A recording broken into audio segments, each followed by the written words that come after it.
ভালো চোখে দেখেন নাই? কোনো ভালো জায়গা থেকে ভালো কিছু কিনেন নাই?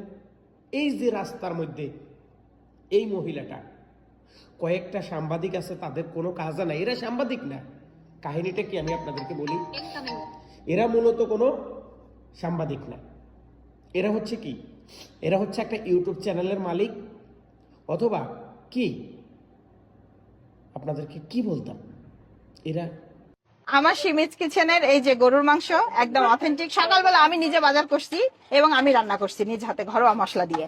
তো আমার হচ্ছে খিচুড়ি, গরুর মাংস 4 পিস থাকবে, এটা হচ্ছে 200 টাকা, আর খিচুড়ি হচ্ছে 50 টাকা, মোট হলো প্লেটার হচ্ছে 250 টাকা। হ্যাঁ, এই যে 250 টাকা।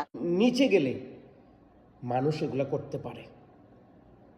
একজন মহিলা, তার বয়সটা কত চিন্তা করে দেখেন, 50-এর কাছাকাছি, সে এখনো ইয়াং, ড্যাশিং, তার মেয়ের রূপ